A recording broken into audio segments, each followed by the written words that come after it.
Gene and Bob, you're both back on the air. It's kind of interesting when you listen to people like Stan and you listen to people like Bob, as far as we've gone with the story, it's all laid out in such a calm, matter-of-fact way that I think a lot of the public has a tendency to lose sight of the implications of what they're hearing. But you've told the story so many times, Bob, that I guess it comes out that way, sort of in a matter-of-fact way, huh? Yeah, it pretty much does. All right, let us return to your story. Now you've had a chance to get in the craft, and what are you doing? What are you working on? What are you seeing? Well, if I remember, I have just met with Barry, and we're now going over things. Let's see. Well, this is, as I said, when I first realized exactly what was going on, what the implications were, and precisely what I'd be doing. In the room, this is a lab off the main hallway, okay. And in the room is one of the reactors from one of the crafts and one of the amplifiers from one of the crafts also. How big are these?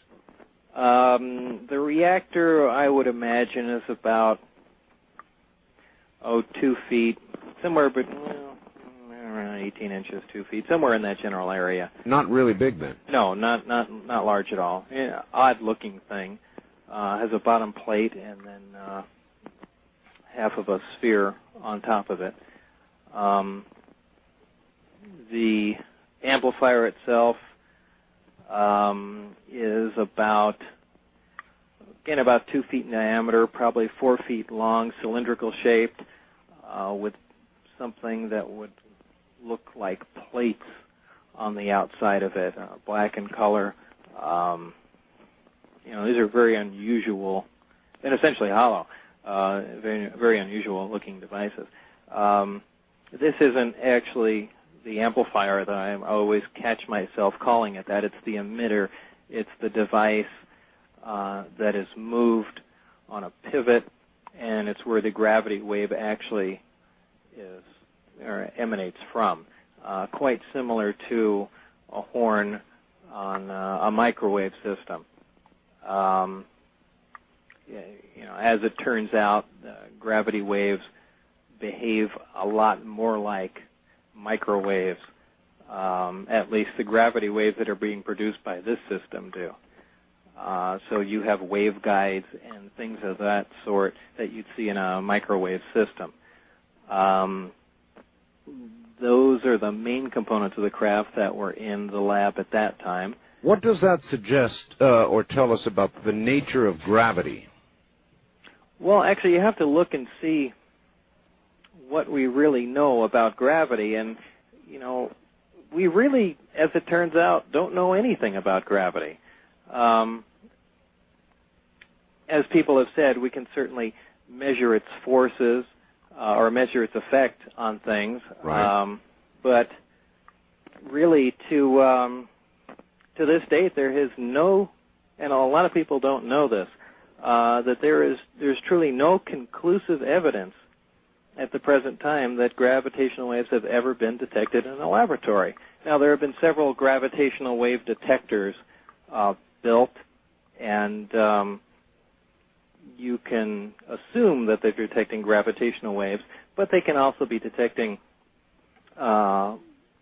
many other energies of, or fluxes of energies from who knows where. So it's something we can hardly measure, something we certainly know the existence of, but we know very, very little about it. It's essentially a big hole, a black hole, if you will, in physics as we know it. Actually, the physicists that I've talked to are not altogether certain whether it's a push or a pull, and I think are pretty sure it's a pull. But in physics today, physics itself is so fluid, yet so many people, either true physicists or armchair physicists or scientists, whoever you run into, really stand their ground on theories, yet most people tend to forget that these are just theories.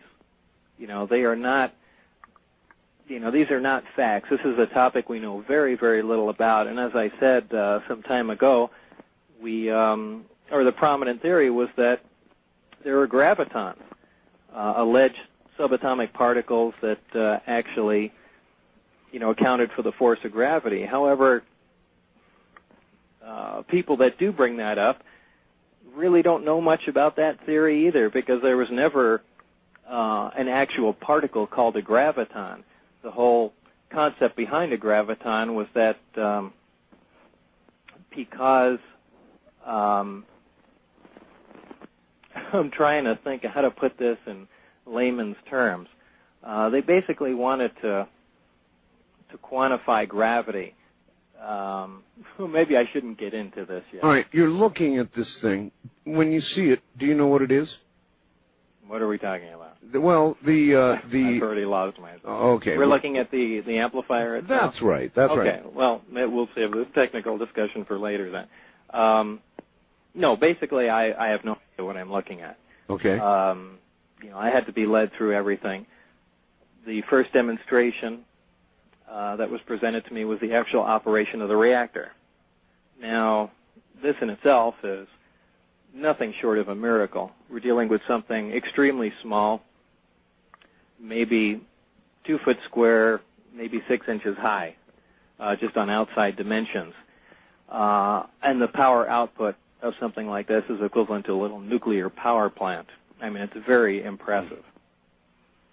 Also, the fact that it's not producing any waste heat, which is a violation of the laws of thermodynamics. You bet.